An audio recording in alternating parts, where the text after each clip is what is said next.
rĩendekithia rĩa kuongerera magoti mwaka-inĩ wa kĩgĩna wa 2023-2024 rĩthiĩte na mbere gũtũngio ũregani nĩ Akenya aikĩro ngũrani makĩaria hĩndĩ ya gĩkaro na amemba a ngwatanĩro ya onjoria a gĩtaro kĩa irathĩro rĩa bũrũri. Onjoria maugĩte Akenya aingĩ nĩ mandĩkĩtwo nĩ magoti marĩa mathiĩ na mbere na kũrĩha. Finance bill is very punitive to the businesses. Meru businesses are closing. Many hotels have closed down.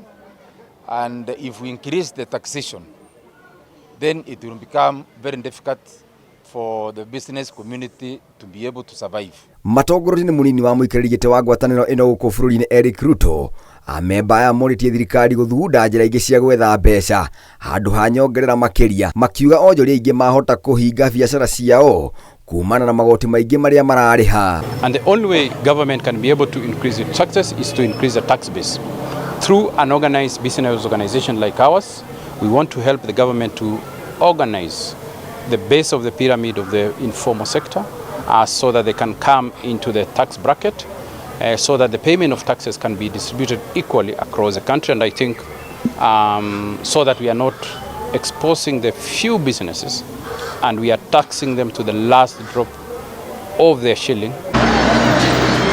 Kaunti-inĩ ya Isiolo atongoria a ndini rungu rwa ngwatanĩro ya NCCK morĩtie ambunge kwa kũhetũkia bajeti ĩno makĩmoria kũririkana Akenya arĩa mamathurire. Kumbuke mlipokuwa mnashauriwa, mlikuwa mnashauriwa na slogan ya hasla ya watu ambao ni maskini, watu ambao hawana.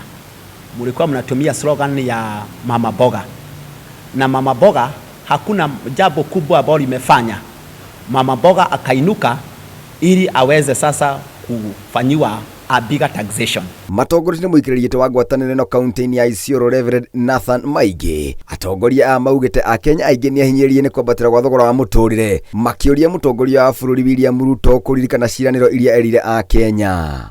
Ngĩribotera Inooro TV, njĩtagwo Ngũnjiri wa Wanjohi.